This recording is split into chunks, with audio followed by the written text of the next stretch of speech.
tahanannya kan di Nusa Kambangan. Selama ini dia mengikuti proses sidang di Jakarta itu kan memang karena jarak. Jadi dia memang diizinkan sementara untuk mengikuti proses di Pengadilan Negeri Jakarta Selatan di Jakarta. Tapi setelah itu, setelah putusan 7 tahun denda 1 miliar, dia harus dipulangkan ke tempat dia dibina. Ya kan? Dia dikirim ke Nusa Kambangan karena kejahatannya sendiri. Berulang kali melakukan kejahatan di narkoba. Lalu apa yang kita mau diomongin yang seperti apa? Orang yang melakukan kejahatan narkoba, kali yang pertama, jangan percaya orang itu.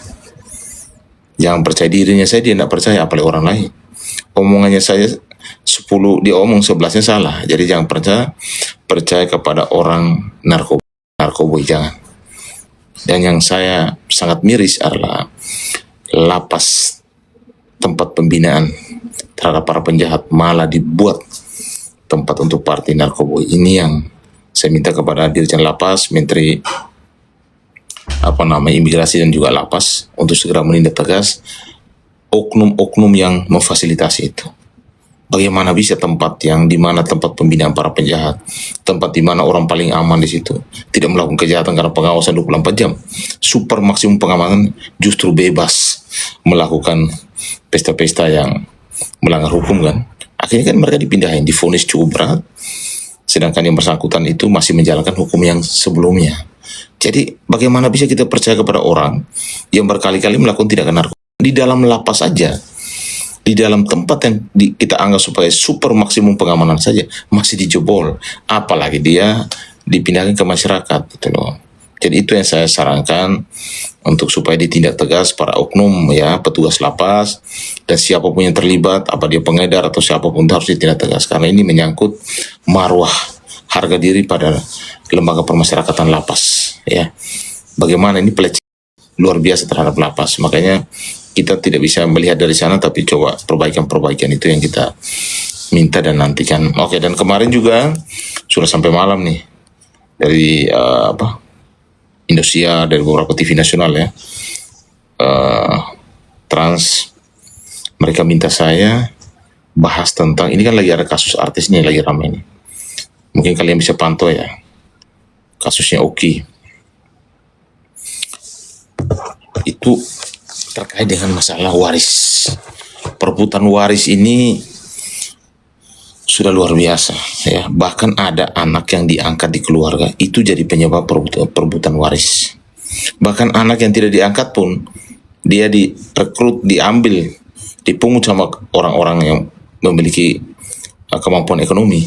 Dalam perjalanan orang tua itu meninggal, anak dan dia bersengketa soal waris. Makanya hati-hati membawa anak orang masuk ke dalam rumah. Kalau bisa dibuatkan perjanjiannya sekuat-kuatnya. Jangan sampai dia lebih berkuasa daripada anak kandung ya. Ini banyak masalah nih. Saya harus sampaikan ini karena banyak sekali persoalan yang muncul. Itu bukan dari anak kandungnya yang beribut tentang masalah waris, tapi orang luar yang diadopsi, dia yang ribut tentang masalah waris. Nah ini menjadi pelajaran berharga semua bagi kita. Ini saya mau bahas tentang masalah ahli warisnya. Soal waris itu seperti apa sih? Maksud saya biar kalian juga paham nih. Ini waktu kita masih kurang lebih 30 menit.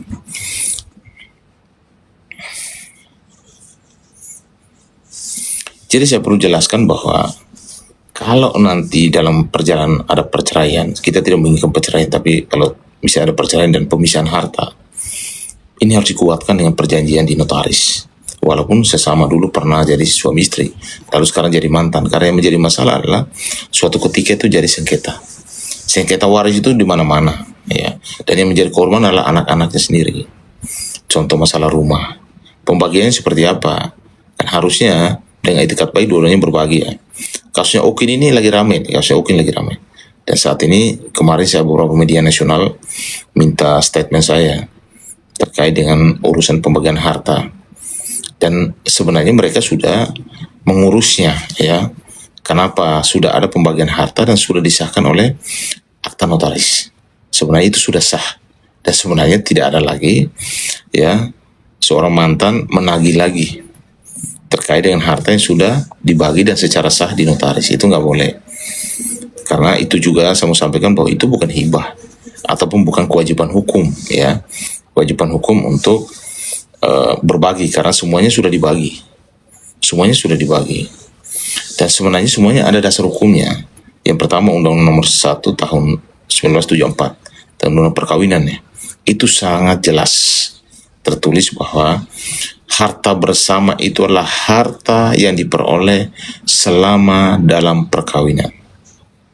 Semenjak kamu menikah, kamu beli mobil, beli rumah, beli tanah, itu dianggap harta bersama. Kecuali memang ada perjanjian pranikah. Perjanjian pranikah, di mana dalam perjanjian tersebut sudah diatur, ya, dan itu harus ada akta, sehingga ke depan tidak ada ribut-ribut terkait dengan harta bersama. Saya kembali lagi bahwa dasar daripada Undang-Undang Perkawinan Nomor 1 Tahun 74 terkait dengan harta bersama itu memang sudah diatur. Harta yang diperoleh selama perkawinan dan semenjak, misalnya hari ini menikah, pagi, sorenya kau beli mobil, beli tanah, itu sudah termasuk harta bersama. Kecuali harta bawaan, artinya sebelum menikah kamu sudah bawa, atau pemisahan harta, itu juga boleh.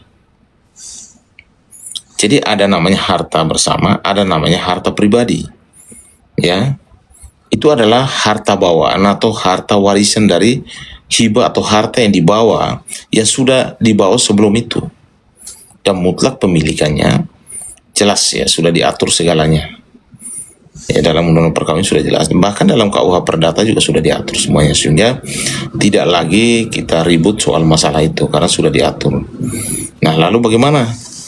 Ya, perjanjian pembagian harta itu dibuat secara sah dan bebas tanpa paksaan.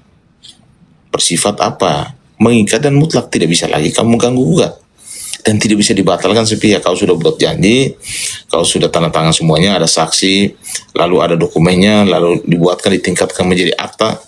Lalu apa ketika salah satu tidak setuju? Tidak bisa, ya, tidak bisa secara sepihak lalu kamu membatalkan itu saja, nggak bisa. Semua ada konsekuensi hukumnya, ya. Ini saya harus kasih tahu karena banyak sekali permintaan, dan kemarin banyak TV yang bicara, Bang Nah, coba jelaskan terkait dengan masalah harta bersama, harta pribadi, harta warisan, dan lain sebagainya. Di dalam kompilasi hukum Islam juga jelas bahwa pembagian harta yang disepakati ditetapkan sah menjadi kekayaan pribadi, dan hak mantan itu gugur. Hak mantan loh. Maka mantan itu bisa banyak komplainnya itu, padahal dia sudah pasangan yang lain kan. Jadi kalau sudah statusnya sudah dibagi secara sah dan memiliki akta, itu nggak bisa lagi diganggu gugat. Apalagi kalau merasa, loh kok saya kok dijual rumah itu kok saya dibagi lagi, loh itu kan sudah dibagi, tidak bisa lagi, ya. Karena harta gono gini dalam pembagian itu kan sudah diperjelas lagi dalam hal, misalnya contoh, kalian punya harta pada saat perceraian itu sudah ada perjanjian, dan ini sudah terjadi di kasusnya Okin. Karena mantannya mau jual rumah kan, dan dia minta juga, ya nggak bisa, ya kan. Dan kalau memang si Okin mau kasih ke mantannya itu bersifat sukarela. Apa kamu mau kasih ke mantan lagi? Saya rasa jawaban di sini pasti sebagian besar tidak mau lagi. Kalau kasih ke anak-anak oke lah, ya. Kan mantan kan sudah punya pasangan lain, jadi kita tidak boleh mengganggu kehidupannya. Tapi untuk nafkah anak, ya, itu wajib. Itu wajib. Tapi kalau sukarela silakan aja. Kalau orang mau sukarela mau ngasih ya nggak apa-apa lah. Jadi namanya mantan terbaik. Jadi dia sudah ini walaupun pisah, dia tetap bersilaturahmi, tetap transfer dana, itulah silaturahminya bagus kan. Lalu bagaimana Bang Nah kalau orang melakukan kesepakatan secara lisan?